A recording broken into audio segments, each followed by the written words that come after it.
মুসলিম মিল্লাতের পিতা, জাতির পিতা হযরত ইব্রাহিম আলাইহিস সালাম মুসলিম জাতির পিতা। ভালো করে বুঝেন, আল্লাহর কাছে তার সন্তানদের জন্য দোয়া করেছেন। ربنا وابعث فيهم رسولا منهم يتلو عليهم آياتك ويعلمهم الكتاب والحكمة ويزكيهم إنك أنت العزيز الحكيم।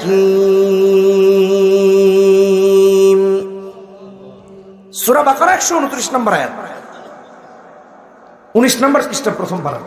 আল্লাহ এমন একজন নবী আমার উত্তরসূরিদের মাঝে দেন, যিনি আপনার আয়াত সমূহ তিলাওয়াত করে করে শোনাবেন তাদেরকে, সুবহানাল্লাহ, পবিত্র করে দিবেন, হিকমত শিক্ষা দিবেন। আল্লাহ কবুল করেছেন। কোরআনে কারীমে আল্লাহ রাব্বুল আলামিন বলছেন, কামা আরসালনা ফীকুম রাসূলাম মিনকুম ইয়াতলু আলাইকুম আয়াতিনা ওয়া ইউযাক্কিকুম ওয়া ইউআল্লিমুকুমুল কিতাবা ওয়াল হিকমাতা ওয়া ইউআল্লিমুকুম মা লাম তাকুনু তা'লামুন। সূরা বাকারা 151 নম্বর আয়াত, 2 নম্বর পারা, দ্বিতীয় পৃষ্ঠা। আল্লাহ কবুল করেছেন, নবীকে পাঠাইছেন, তার সপক্ষে কোরআনে কারীমে দলিল দিয়েছেন। আল্লাহ অন্য আয়াতে বলছেন, সূরা জুমআ 2 নম্বর আয়াত, 28 নম্বর পারা, هو الذي بعث في الأميين رسولا منهم يتلو عليهم آياته ويزكيهم ويعلمهم الكتاب والحكمة وإن كانوا من قبل لفي ضلال مبين। رسول الشكر القرآن الكريم الله দিয়েছেন। ভালো করে বুঝেন, যে অস্বীকার করবে তার ঈমান নাই। রাসূলের সুন্নাহকে যে অস্বীকার করবে, রাসূলের বক্তব্যকে যে অস্বীকার করবে, সে কাফের, সে বেঈমান, তার ঈমানই নেই। এখন মুসলমান দাবি করে রাসূলের বিরুদ্ধে কথা বলে, মুসলমান দাবি করে ইসলামের বিরুদ্ধে কথা বলে, মুসলমান দাবি করে বিসমিল্লাহ বলে, ইনশাআল্লাহ বলে, আল্লাহর বিরুদ্ধে কথা বলে, ইসলামের বিরুদ্ধে কথা বলে। আছে না নাই এই সমাজে? কি দুঃখজনক, একটু চিন্তা করি। আল্লাহ তাআলা কি বলতেছেন কোরআনে কারীম সূরা তাওবা 33 নম্বর আয়াত। নবীকে কেন পাঠিয়েছেন আল্লাহ? হুয়াল্লাযী আরসালা রাসূলাহু বিল হুদা ওয়া দীনিল হক লিইয়ুযহিরাহু আলা দ্বীনি কুল্লি ওয়ালাউ কারিহাল মুশরিকুন। সূরা ফাতিহা বলেছেন, সূরা সফ বলেছেন, একই কথা। সত্য ধর্ম এবং হেদায়েত দিয়ে পাঠিয়েছেন কাকে? মুহাম্মদ সাল্লাল্লাহু আলাইহি ওয়াসাল্লাম। কেন? তাম পৃথিবীতে যেন দিন কায়েম হয়ে যায়, ইসলাম যেন বিজয়ী হয়ে যায়, এই টুপিটা যেন বিজয়ী হয়ে যায়, এই জামাটা যেন বিজয়ী হয়ে যায়, এই সুন্নাহটা যেন বিজয়ী হয়ে যায়। অর্থাৎ রাসূলের সুন্নাহ, রাসূলের পোশাক, রাসূলের পরিচয়। ভালো করে বুঝেন, সালাত, সিয়াম, কিয়াম, রুকু, সিজদা, এগুলো যেন কায়েম হয়ে যায়। এখন আমাদের মাঝে কি আছে? ইহুদি খ্রিস্টানের চরিত্র প্রতিষ্ঠিত করতেছি, মাথা থেকে পা পর্যন্ত ওদের চরিত্র। আল্লাহ রাসূলের চরিত্র ভুলে গেছি। আল্লাহ আমাদের হেদায়েত দান করুন, জোরে বলি আমিন। এটা মুমিনের কাজ না, এটা মুসলমানের কাজ না। আল্লাহ তাআলা অন্য আয়াতে বলতেছেন, নবীকে চিনে নাই। আহা, কপাল পোড়া। মুসলমানের ঘরে জন্মগ্রহণ করে ইসলামের বিরুদ্ধে আচরণ করে, এর চেয়ে আর জঘন্য কিছু হতে পারে? আসেন আপনাদেরকে একটা হাদিস শোনাই, মুসলিম শরীফের হাদিস, 141 নম্বর হাদিস। আচ্ছা, তার আগে রাসূল সম্পর্কে আরেকটু পরিচয় দিই। নবীজি পৃথিবীতে আসেন নাই? আসছেন তো।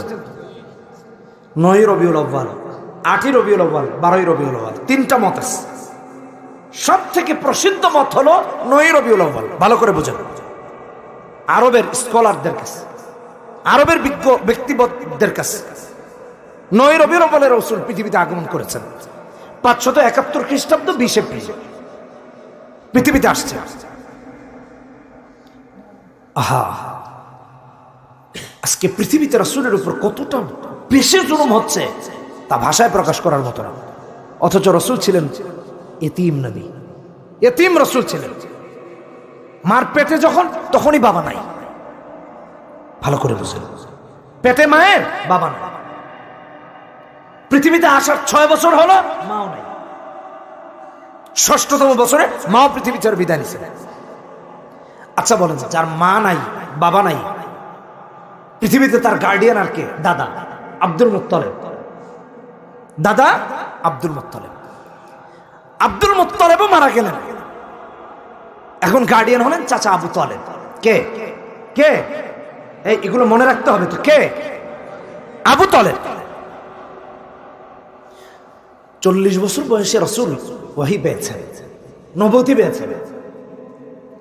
মানুষের কাছে বলতে লাগলেন, ইয়া আইয়ুহান নাস কুলু লা ইলাহা ইল্লাল্লাহু তুফলিহুন। নাজিল হলো সূরা আলাক, ইকরা বিসমি রাব্বিকাল্লাযী খালাক, খালাকাল ইনসানা মিন আলাক। ইকরা ওয়া রাব্বুকাল আকরামুল্লাযী আল্লামা বিল কলামি আল্লামাল ইনসানা মা লাম ইয়ালাম।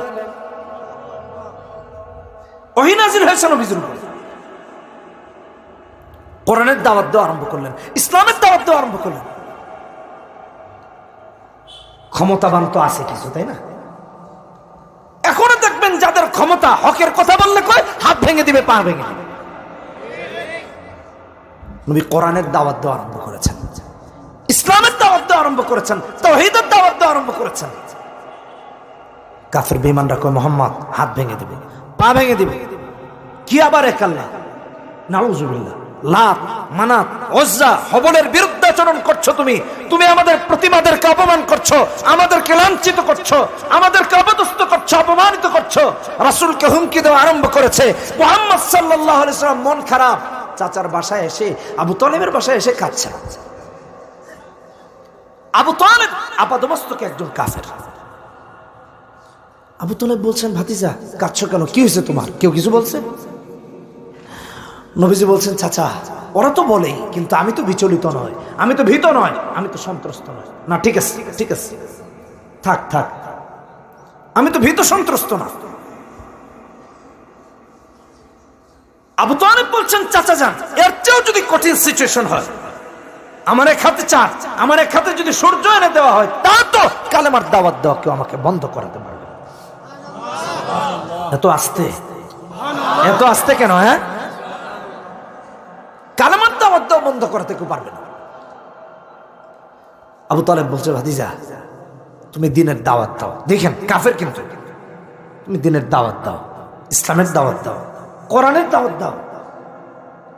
আবু তালেবের বক্তব্য দালাইলুন নবুওয়া লিল বাইহাকি, 2য় খণ্ড 341 নম্বর পৃষ্ঠায় তার গ্রন্থকার উল্লেখ করেছেন, ওয়াল্লাহি লা ইয়াসিলু ইলাইকা বিজামইহিম হাত্তা ওয়াসাদা ফিত তুরাবি দাফিনা ودعوتني وعلمت أنك ناصحي فلقد صدقت وكنت فينا أمينا وعرضت دينا قد عرفت بأنه من خير أديان البرية دينا لولا الملامة أو حذار مسبة لوجدتني سمحا ذاك مبينا।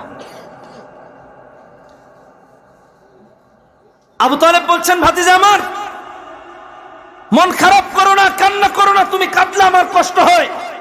আমি আল্লাহর নামে কসম করে বলছি, যতদিন না আমাকে মাটির নিচে দাফন না করা হবে, ওরা সবাই মিলে তোমার হাত ভাঙবে, পা ভাঙবে, তোমাকে মক্কা থেকে খেদে দিবে। দূরের কথা, আমি আবু তালেব থাকতে তোমার আশেপাশে ওরা কেউ আসতে পারবে না। কেমন জীবন বাঁচছিলেন ভাতিজার জন্য। মুসলমান না, নন মুসলিম। আর এখন দাড়ি রেখে টুপি পরে ইসলামের বিরুদ্ধে আচরণ করে, লেবেল লাগিয়েছে মুসলমানের, ভিতরে টোটাল কুফরি দিয়ে ভরে গেছে, ইসলামের বিদ্বেষ দিয়ে ভরে গেছে। আছে না নাই এরকম লোক? আছে না নাই? আবু তালেব কিন্তু ইসলাম গ্রহণ করতে পারেন নাই। ভালো করে বুঝেন, ইসলাম গ্রহণ করতে পারেন নাই। মুসলিম শরীফের হাদিস 141 নম্বর হাদিস। মুহাম্মদ সাল্লাল্লাহু আলাইহি ওয়াসাল্লাম আবু তালেব যখন মুমূর্ষ অবস্থায়, মুহাম্মদ সাল্লাল্লাহু আলাইহি ওয়াসাল্লামকে কেউ আবু তালেবের কাছে যেতে দেয় না। নবীজি কাঁদছেন, আহারে আমার চাচা দ্বীনের সহযোগিতা করেছেন, ইসলামের সহযোগিতা করেছেন, আমাকে তাওহীদের দাওয়াত দেওয়ার সহযোগিতা করেছেন, কোরআনের দাওয়াত দেওয়ার সহযোগিতা করেছেন, আর এই অবস্থায় তিনি বেঈমান হয়ে মারা যাবেন, এটা তো হতে পারে না। যাচ্ছেন আবু তালেবের পাশে নবীজি গিয়ে হাজির। চাচা যান, আপনি এইভাবে মারা যাবেন, এটা তো হতে পারে না, ইসলাম গ্রহণ না করে মারা যাবেন, অথচ আপনি দ্বীনের জন্য ইসলামের জন্য কতই না কাজ করলেন, আর বেঈমান হয়ে মারা যাবেন। মুসলিম শরীফের হাদিস 141 নম্বর হাদিসের মধ্যে ইমাম মুসলিম এনেছেন, মুহাম্মদ সাল্লাল্লাহু আলাইহি ওয়াসাল্লাম আবু তালেবের কানে কানে গিয়ে বলেন, চাচা যান, ইয়া আম্মি কুল লা ইলাহা ইল্লাল্লাহ কালিমাতান আশহাদু লাকা বিহা ইনদাল্লাহ। চাচা আপনি শুধু আমাকে একবার বলেন লা ইলাহা ইল্লাল্লাহ, আল্লাহর কাছে কিয়ামতের ময়দানে আমি নবী মুহাম্মদুর রাসূলুল্লাহ আপনার জন্য সাক্ষী হয়ে যাব। আবু তালেব ইসলাম গ্রহণ করেন নাই। লোকেরা বলল, এই আবু তালেব খবরদার, বেঈমান হয়ে মরিস না, বাপদাদার ধর্ম কলঙ্ক করবি না, আমাদের লাত, আমাদের মানাত, আমাদের উজ্জা হুবলকে কলঙ্কিত করবি না। বেঈমান হয়ে মারা গেছেন, ইসলাম গ্রহণ করেন নাই। নবীজি ঘর থেকে বেরিয়ে কাঁদছেন। আল্লাহ রাব্বুল আলামিন তার হাবিবের শানে আয়াত নাজিল করলেন, সূরা কাসাস 56 নম্বর আয়াত, ইন্নাকা লা তাহদি মান আহবাবতা ওয়ালাকিন্নাল্লাহা ইয়াহদি মান ইয়াশা ওয়া হুয়া আ'লামু বিল মুহতাদিন। নবী হে, দুঃখ করবেন না, কান্না করবেন না, কষ্ট পাবেন না, কারণ হলো হেদায়েত দেওয়ার মালিক আমি আল্লাহ। আপনি যাকে মহব্বত করবেন তাকে কোনোদিনও হেদায়েত দিতে পারবেন না। হেদায়েত অনেক বড় নিয়ামত। ইসলামের বিরুদ্ধাচরণ করলে মনে করে যে বড় হয়ে গেছো, আলেমের গায়ে হাত তুললে মনে করে যে বড় হয়ে গেছো, ইসলামের উপর হাত তুললে মনে করে বড় হয়ে গেছো। আল্লাহর কসম, হেদায়েত তোমার কপালে না থাকলে কেউ হেদায়েত দিতে পারবে না।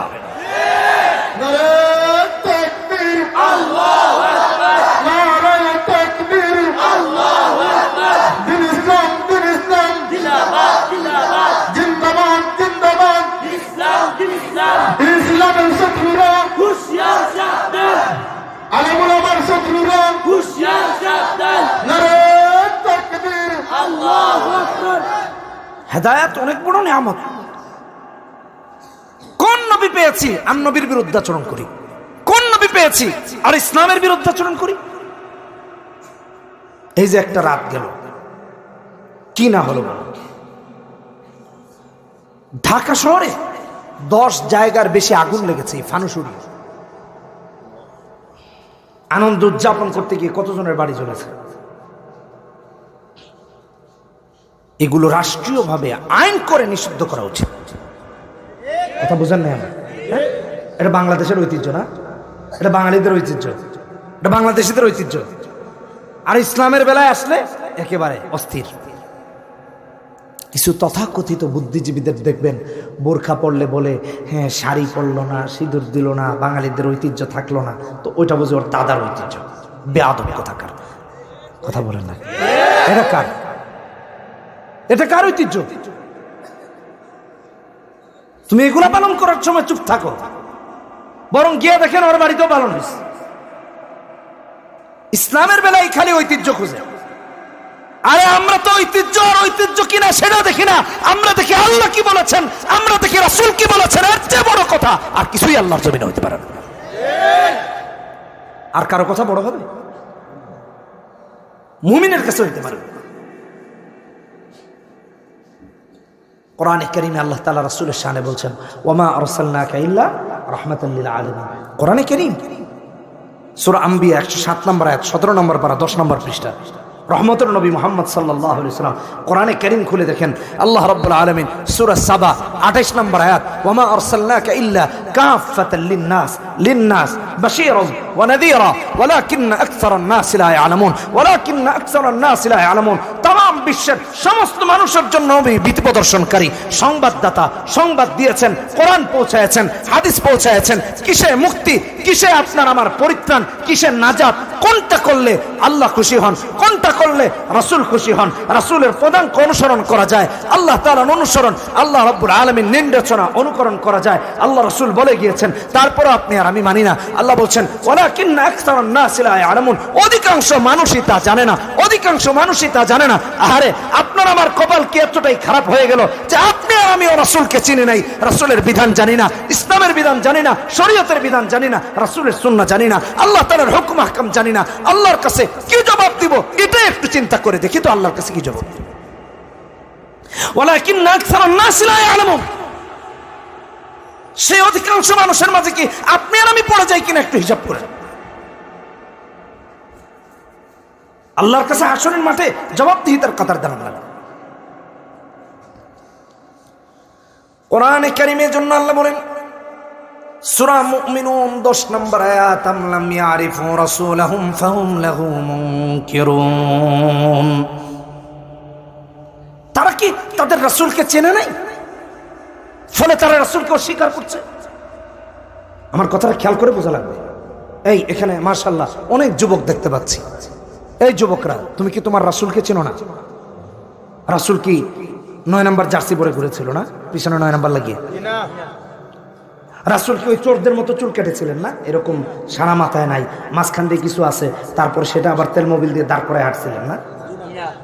রাসূল কি ওই প্লেয়ারদের চরিত্র ধারণ করেছিলেন? তুমি আর আমি কেন ধারণ করছি? তোমার আমার মাঝে কেন রাসূলের চরিত্রটা নাই? তোমার আমার মাঝে কেন ইসলামের চরিত্রটা নাই? ফাহুম লাহু মুনকিরুন, না ঘরে আছে, না বাহিরে আছে, না সমাজে আছে, না ব্যক্তিগত জীবনে আছে, না কর্মসংস্থানে আছে, কোথাও নেই। কোথাও কোথাও লিখে রাখে কাজের সময় নামাজ পড়া নিষেধ। ইদানিং অনেক স্কুল কলেজে লেখা থাকে বোরকা পরে যাওয়া নিষেধ, কিন্তু এটা লেখা থাকে না জিন্সের প্যান্ট পরে আসবি না, এটা লেখা থাকে না। ইসলাম বিদ্বেষী, মুক্ত স্বাধীন চিন্তার কথা বলে এই সমস্ত কাজ করে, ইসলামের বিরোধিতা আপাদমস্তক ওদের চিন্তা চেতনা সব জায়গায় লালন করে। যুবকদেরকে বলতেছি, এটা মুসলমানের কাজ না। মান তাশাব্বাহা বিকওমিন ফাহুয়া মিনহুম, আবু দাউদের হাদিস কিতাবুল লিবাসের 4033 নম্বর হাদিস। আপনার আমার লেবাস, আপনার আমার চালচলন যদি অন্য গোষ্ঠীর মতো হয়, তাহলে আপনি আর আমিও তাদের অনুসরণে অনুকরণ হয়ে গেলাম, তাদের অংশগ্রহণ তাদের মধ্য থেকে হয়ে গেল। আল্লাহ হেদায়েত দান বলে আমিন, আর জোরে বলে আমিন। সাহাবায়ে কেরাম সব মানতেন, তাদেরকে কেউ কিছু বললেও মেনেছেন, কিন্তু রাসূলের শানে মানে কেউ আঘাত করেছে তো সহ্য করেননি। আজকে আমার সুন্নতকে, আমার রাসূলের বিধানকে, আমার আল্লাহর বিধানকে, আমার শরীয়তের বিধানকে কেউ কটাক্ষ করবে, তামাশা করবে, ফাইজলামি করবে, মুসলমান তো এটা মুসলমান সইতে পারে? বুখারী শরীফের একটা হাদিস শোনাই আপনাদেরকে, 3632 নম্বর হাদিস। একজন মুসলিম সাহাবী আর আরেকজন কাফেরের মধ্যে বন্ধুত্ব ছিল, ভালো করে বুঝবেন। মুসলিম সাহাবী থাকেন মদিনায় আর কাফের বন্ধু থাকে মক্কায়। ওই কাফের বন্ধু যদি কখনো মদিনায় যায়, তাহলে তার মুসলিম বন্ধুর বাড়িতে ওঠেন, বা শামে গেলে বাণিজ্যিক কাফেলা নিয়ে বা বাণিজ্যের জন্য গেলে তার মুসলমান বন্ধুর বাড়িতে ওঠে। আর মুসলমান বন্ধু যদি কখনো মক্কায় যায়, তাহলে তার মুশরিক বন্ধুর বাড়িতে ওঠে। মুসলমান বন্ধুটির নাম সাদ ইবনে মুআজ, আর মুশরিক বন্ধুর নাম উমাইয়া ইবনে খান। ভালো করে বোঝেন, নাম বললে তো মিলাতে পারবেন না, এই জন্য আগে মুশরিক আর মুমিন দিয়ে বোঝালাম। একবার মুসলমান বন্ধু মক্কায় এসেছেন, তো কাফের বন্ধুর বাড়িতে উঠলেন, উঠে বলছেন আমার তাওয়াফ করতে ইচ্ছা হচ্ছে আল্লাহর ঘরের, কিন্তু মক্কার অবস্থা খুব খারাপ, একজন মুসলমান পাইলেই গর্দান আলাদা করে দিবে, এমন থমথমে অবস্থা, ইসলামের প্রাথমিক যুগ। কিন্তু মুসলমান বন্ধুর তো সইতেছে না, যে বন্ধু আমি যদি মাতাফের তাওয়াফটা না করি, মাতাফে না যেতে পারি, আমার দিলটা কাঁদছে, তুমি যে কোনো পরিস্থিতিতে আমাকে নিয়ে চলো, মক্কায় আসবো আর আল্লাহর ঘরের তাওয়াফ করবো না, তা হইতে পারে। বলে মেরে ফেলবে দেখলে, কই যা হয় হোক। মুশরিক বন্ধু একটা বুদ্ধি করলো, আচ্ছা এক কাজ করো, অর্থাৎ উমাইয়া ইবনে খালফ যারা হজ করতে গেছেন, এখানে আছেন নাকি হজ করতে গেছেন? হ্যাঁ, আরবের রোদ কি প্রখর দেখছেন না? হোটেলের ছাদে কাপড় নিয়ে শুকাতে দিতে দেরি হয়, শুকাইতে দেরি হয়। আর মরুভূমির উত্তপ্ত বালু যেন জ্বলন্ত অঙ্গার, এমন ভয়াবহ। তো মুশরিক বন্ধু বলতেছে, দোস্ত এক কাজ করো, যখন প্রচন্ড রোদ থাকবে একেবারে ঠিক দুপুর, ওই মুহূর্তে তোমাকে আমি নিয়ে মাতাফে তাফ করে আনবো। বলে তখন গেলে কি হবে? বলছে তখন সব নেতা খেতারা বাড়িতে থাকবে, কারণ রোদ থাকলে ওখানে তো কম থাকে মানুষ, স্বাভাবিক। দুপুরবেলা দেখবেন মানুষ রাস্তায় কম থাকে, কারণ রোদের তাপ। আর এই রোদ আর ওই রোদ তো বহু পার্থক্য আছে, ওটা অনেক প্রখর। তো বলছে ঠিক আছে, দুপুরবেলা একটু মুখ টুক ঢেকে যতটুকু পারা যায় আর কি। মুশরিক বন্ধু তার মুমিন বন্ধু রাসূলের সাহাবীকে নিয়ে কাবা চত্বরের দিকে রওনা করেছে। রাস্তায় দেখা আবু জাহেলের সাথে, চিন্তা করছেন যেখানেই বাঘের ভয় সেখানেই, যার ডরে যায় নাই এই সামনে। মুশরিক বন্ধুকে বলতেছে, তার আরেকটা উপাধি ছিল আবু সফওয়ান, উমাইয়া ইবনে খালফের। বলতেছে, আবু সফওয়ান কি ব্যাপার, কে তোমার সাথে? এটা চিনি চিনি লাগে না, এরকম ব্যাপার কি? এটা কেনা অচেনা লাগে। দেখেন না, আমাদের দেশে কিছু লোক আছে গ্রামে থাকে না, ঢাকায় থাকে। ঢাকায় থেকে একটু আধুনিক হয় না, বুঝলেন না এই কথাটা? চুলটা চুরের মতো কাইটা, কানে নারীদের মতো দুল লাগাইয়া, হাতে চুড়ি লাগাইয়া হাঁটে, বুঝলেন না? মানে একটা বাম্বু ধরে ছাড়তে ছাড়তে হাঁটতেছে। তো এলাকার সরল মানুষ মুরব্বীরা দেখে, কিরে এটা রে, আমাদের এলাকার ছেলে পেলে তো এমন না, এটা কেটা, চিনি না লাগে। তো কাছে গিয়ে, বাবা করতে গেছো? আমার চিনেন না, এই এলাকার মাধব বড় মুখের বললাম, ও আরে চিনেন? বলে কই থাকো? না থাকি তো শহরে, এই জন্য। বুঝেন না এই কথা? অপরিচিত মানুষ। উমাইয়া ইবনে খালফের সাথে যখন সাদ ইবনে মুআজ, রাসূলের সাহাবী, আবু জাহেল কে বলতেছে, কি ব্যাপার, এটা তো চিনি না। কে? আবু সফওয়ান। এটা কে? অচেনা লাগে, ব্যাপার কি, কারে নিয়ে আইছো? বলতেছে, লিডার, এটা আমার মদিনার বন্ধু। মাথায় রক্ত উঠে গেছে। মদিনার বন্ধু মানে কে? বলে, আরে এরা কি ওরা যারা নবীকে আশ্রয় দিয়েছে, মুহাম্মদকে আশ্রয় দিয়েছে, আমার প্রতিবাদেরকে অপমানিত করেছে, আমাদেরকে লাঞ্ছিত বঞ্চিত করেছে, আমার বাপ দাদার ধর্মকে কলঙ্কিত করেছে, ওরা কি তারা? সাদ ইবনে মুআজকে বকাঝকা করতে আরম্ভ করছে। রাসূলের সাহাবীকে বলছে, তুমি যদি এই উমাইয়া ইবনে খালফের সাথে না আসতে, তাহলে অতক্ষণে তোমার মাথায় দেহে থাকতো না, গর্দান উড়াইয়া দিতাম। মুসলমান সাহাবী একটা কথাও বলেন নাই ততক্ষণেও। কিন্তু কাফের বন্ধু যখন এই নেতার সম্মুখীন, একদিকে বন্ধু মুশরিক, নেতাও মুশরিক, ডানে বামে সব মুশরিক,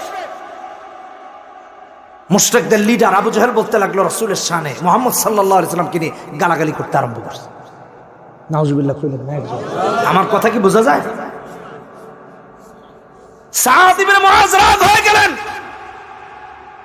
চারদিকে মুশরিক তারা বেষ্টিত, কে কখন মাথা উড়াইয়া দে, না নেতা, না তার অনুসারী, না কর্মী। সাদ ইবনে মুআজ বললেন, আবু জাহেল মুখ সামলে কথা বলো, সব সহ্য করা হবে, আমার রাসূলের শানে মানে আঘাত করবা, সহ্য করা হবে না, চুপ হয়ে যাও।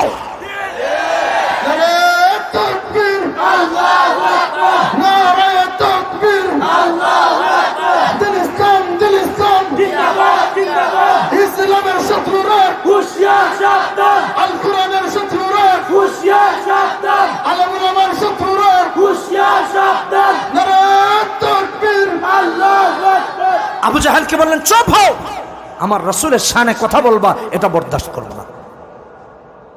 একটু পরিস্থিতিটা বোঝার চেষ্টা করেন।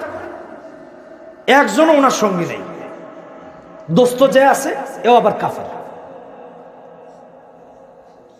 মুশরিক বন্ধু বলতেছে, এই সাদ, তুমি কাকে কি বলতেছো? এত বড় ধমক যে দিলা, উনাকে চিনো? উনি আমাদের সর্বোচ্চ নেতা আবু জাহেল, তারে তুমি এত বড় কথা বললা? সাদ ইবনে মুআজ বললেন, শোনো, মুমিন বন্ধু বলতেছে, প্রয়োজনে তোমার সাথেও সম্পর্ক ছিন্ন করলাম, তাও রাসূলের অপমান সহ্য করলাম না। তুমি আমার বন্ধু না, আজ থেকে যাও। এই মুসলমান যুবকরা, তুমি কাকে বন্ধু বানাচ্ছ? তুমি কার ড্রেস আপ করছো? কাকে অনুসরণ করছো? কাকে অনুকরণ করছো? যারা কিনা আমার রাসূলের সুন্নাহকে পদে পদে লাঞ্ছিত করে, যারা কিনা আমার রাসূলকে পদে পদে অসম্মান করার চেষ্টা করে, যারা কিনা আমার রাসূলের সুন্নাহকে পৃথিবী থেকে নিশ্চিহ্ন করার চেষ্টা করছে, তুমি আর আমি তাকে কি করে বন্ধু বানাই? একটু চিন্তার বিষয় না? কি করে যুবক তুমি কাকে অনুসরণ করো? কি করে তাকে অনুসরণ করছো?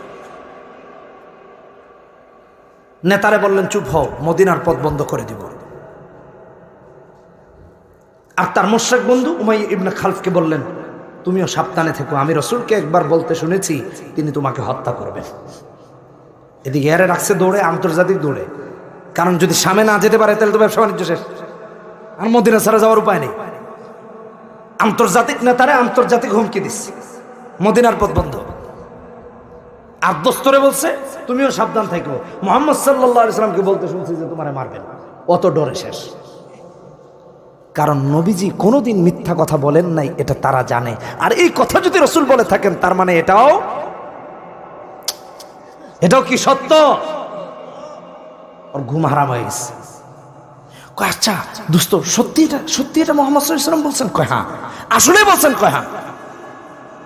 বুখারী শরীফের 3632 নম্বর হাদিসে আসছে, ওয়াল্লাহি মা ইয়াকযিবু মুহাম্মাদুন ইযা হাদাসা।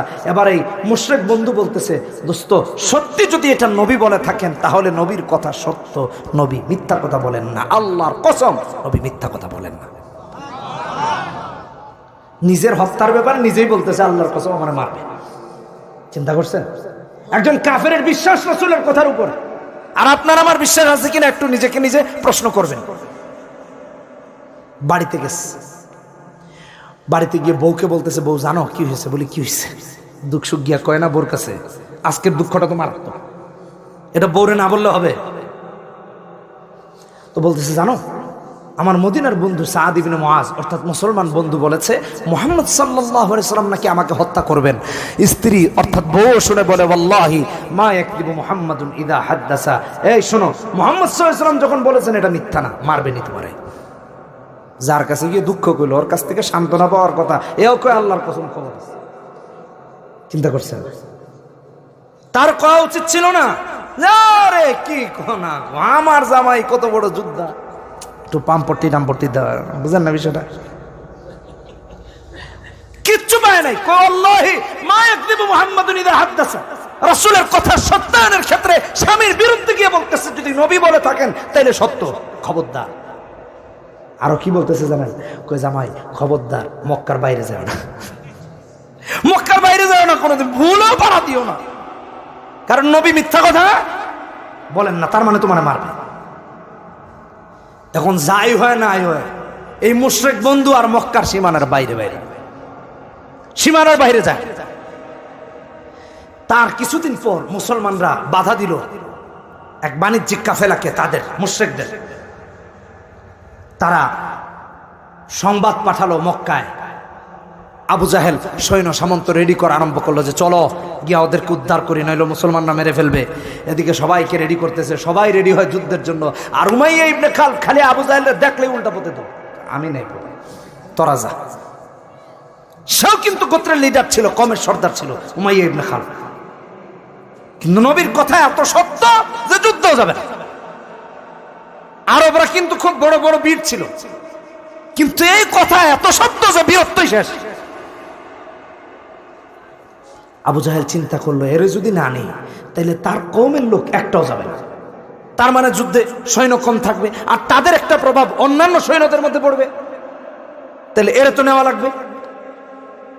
বুদ্ধি করতে করতে নেতারা তো একটু চালাক হয়, বুঝেন নাই কথা? দেখবেন ঢাকায় থেকে নির্দেশ দেয়, আর এদিকে গুলাগুলি মারামারি হয়, আবার জেলও খাটে, সবকিছু সেই করে, কথা বলে না।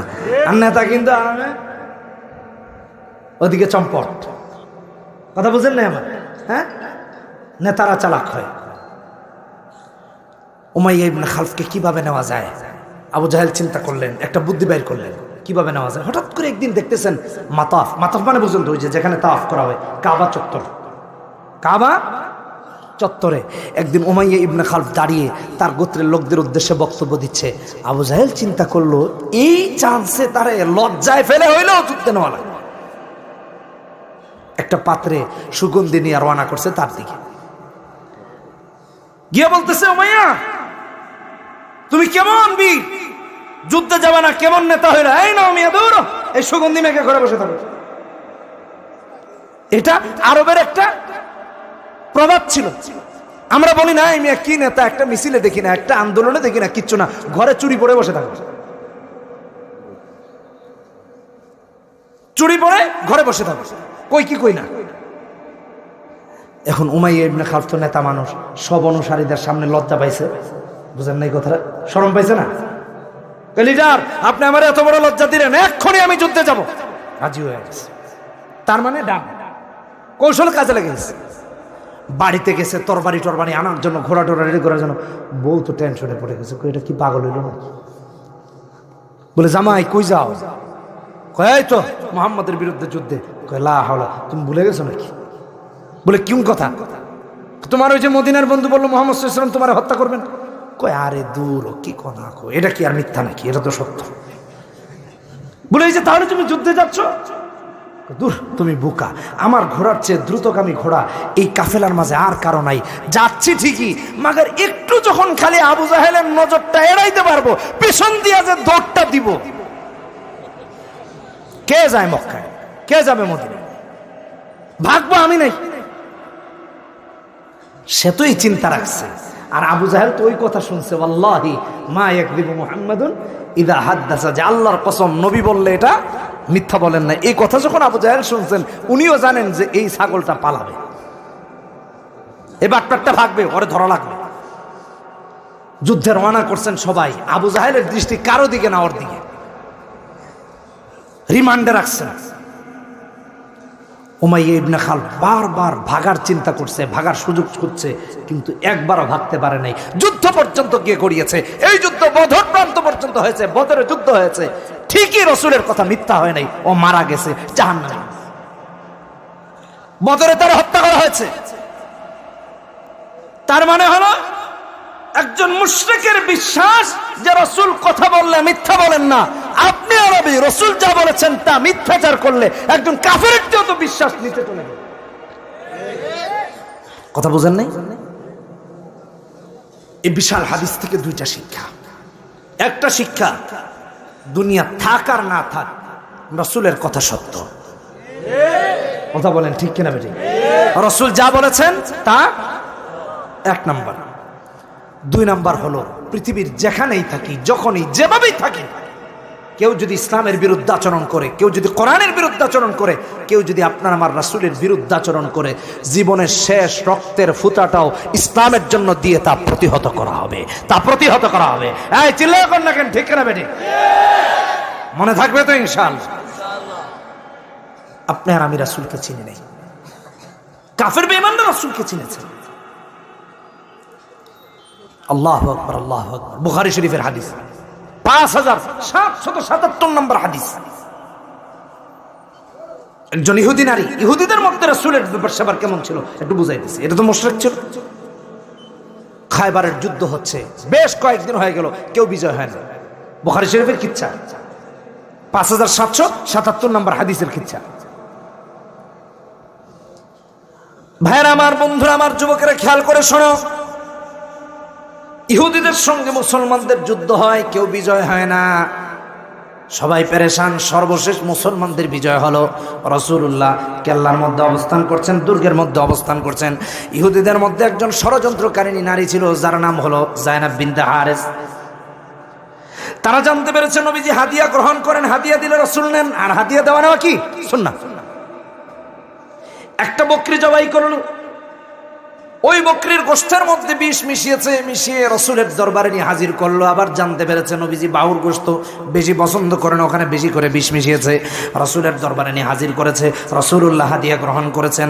ওই হাদিয়া থেকে নবীজি বিসমিল্লাহ বলে আল্লাহর নাম নিয়ে একটা অংশ বাহু থেকে নিয়ে প্রথম মুখে দিলেন। মুখে দেওয়ার পর বললেন, খবরদার আর কেউ মুখে দিবা না, যাও সকল ইহুদিদেরকে ডেকে নিয়ে আসো। সাহাবীরা গিয়ে সমস্ত ইহুদিদেরকে ডেকে নিয়ে আসলেন। এবার ইহুদিদেরকে উদ্দেশ্য করে নবীজি বলেন, ইহুদিরা শোনো, তোমাদেরকে কয়েকটা প্রশ্ন করব, সত্য জবাব দিবা তো? বলছে হ্যাঁ মুহাম্মদ সত্য জবাব দিব। মিথ্যা বলবা না তো? বলে না মিথ্যা বলবো না। এক নাম্বার নবীজি প্রশ্ন করলেন, আচ্ছা বলো তো দেখি তোমাদের পূর্বপুরুষের নামটা কি? ওরা মিথ্যা জবাব দিল। ভাবলো মুহাম্মদ সাল্লাল্লাহু আলাইহি সাল্লাম বুঝবেন না। আল্লাহ নবীজিকে জানায় দিয়ে বললেন, মুহাম্মদ ওরা মিথ্যা জবাব দিয়েছে। আল্লাহ রাসূলকে সঠিকটা জানায় দিলেন। রাসূলুল্লাহ জানায় যখন তাদেরকে দিলেন আর বললেন, তোমরা মিথ্যা বলো নাই, তোমাদের তো সত্য এটা। ওরা বলে হ্যাঁ মুহাম্মদ মিথ্যা বলেছিলাম, কিন্তু তুমি তো জেনে গেছো। রাসূলুল্লাহ সাল্লাল্লাহু আলাইহি সাল্লাম দ্বিতীয় প্রশ্ন করলেন, আচ্ছা বলো তো দেখি তোমরা চিরস্থায়ী জান্নাতি হবা না আমরা চিরস্থায়ী জান্নাতি হব?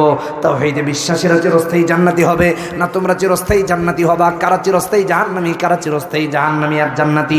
রাসূলুল্লাহ সাল্লাল্লাহু আলাইহি সাল্লামের এই প্রশ্নের জবাবে ওরা বলল, মুহাম্মদ প্রথমত আমরা জাহান্নামে যাব, তারপর আল্লাহ আমাদেরকে জান্নাতে দিয়ে দিবে, আর তোমাদেরকে আমরা ইহুদিদের স্থলাভিষিক্ত করে জাহান্নামে অনন্ত অসীমকালের জন্য রাখবে।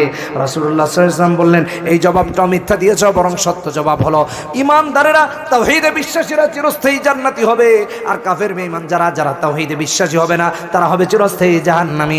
ইহুদিদেরকে আবার জানতে চাইলেন, আচ্ছা বলো তো দেখি তোমাদের জবাব সত্য না আমি মুহাম্মদুর রাসূলুল্লাহর জবাব সত্য? ওরা বলল, মুহাম্মদ তোমার জবাবটাই সত্য, আমরা মিথ্যা বলেছি, কিন্তু তোমার আল্লাহ তোমাকে জানায় দিয়েছেন। রাসূলুল্লাহ 3 নম্বর প্রশ্ন করলেন, আচ্ছা বলো তো দেখি হাল জাআলতুম ফি হাদিহি শাতি সুম্মান, এই যে বকরিটা হাদিয়া দিলা এই বকরির মাঝে কি তোমরা বিষ মিশাও নাই? তোমরা কি বিষ মিশিয়েছো নাকি? ওরা বলল নাম, হ্যাঁ মুহাম্মদ বিষ মিশিয়েছি। ফাকালু নাম। রাসূলুল্লাহ আবার প্রশ্ন করলেন, মা হামালাকুম আলা যালিক, কেন তোমরা এমনটা করলে? ইন কুনতা কাযাবান নাস্তারিহু মিনকা, আবার অন্য বর্ণনায় আসছে ইন কুনতা কাযিবান নাস্তারিহু মিনকা ওয়া ইন কুনতা নাবিয়্যান লাম ইয়াদুররাক। ইহুদিরা বলল, মুহাম্মদ তুমি যদি মিথ্যা নবী দাবিদার হও এই বিষ খেয়ে মারা যাবা আর আমরা মুক্তি পেয়ে যাব, আর তুমি যদি মিথ্যাবাদী নবী দাবিদার হও তাহলে তো মারা যাবা, আর যদি সত্য নবী দাবিদার হও ওয়া ইন কুনতা নাবিয়্যান লাম ইয়াদুররাক, তাহলে এই বিষ তুমি নবী মুহাম্মাদের কোনো ধরনের কোনো ক্ষতি করতে পারবে না। ওয়া ইন কুনতা নাবিয়্যান লাম ইয়াদুররাক, সত্য নবী হলে এই বিষ তোমার কোনো ক্ষতি করতে পারবে না। রাসূলের কোনো ক্ষতি হয় নাই, সত্য নবী প্রমাণিত হয়েছেন। আমিও স্পষ্ট ভাষায় বলছি, আজকে যারা স্বপ্ন দেখে দুঃস্বপ্ন ইসলাম নিশ্চিহ্ন করার, কোরআন নিশ্চিহ্ন করার, দিনকে খতম করার, আলেম ওলামাদেরকে খতম করার, না ওই যুগে পেরেছো, না আজকে পারবা, না ভবিষ্যতে হবে, আল্লাহর কসম দিন আছে, কিয়ামত পর্যন্ত থাকবেই থাকবেই থাকবে। কেউ ক্ষতি করতে, আর সেই ইসলাম আপনার আমার মাঝে থাকবে কি থাকবে না? থাকবে কি থাকবে না? কে কে রাজি আছেন? বলি হে আল্লাহ, ওয়াদা করছি যতদিন বেঁচে থাকবো কোরআন সুন্নাহ মোতাবেক চলবো। হে আল্লাহ, আমাদের এই ওয়াদা মৃত্যু পর্যন্ত বাস্তবায়ন করার তৌফিক দান করুন। জোরে বলি আমিন, আরো জোরে বলি আমিন। হাত নামান, পড়ি আস্তাগফিরুল্লাহ, ইন্নাল্লাহা গফুরুর রহিম, লা ইলাহা ইল্লাল্লাহ মুহাম্মাদুর রাসূলুল্লাহ, সুবহানাল্লাহি ওয়া বিহামদিহি, সুবহানাকাল্লাহুম্মা ওয়া বিহামদিকা, আশহাদু আল্লা ইলাহা ইল্লা আনতা।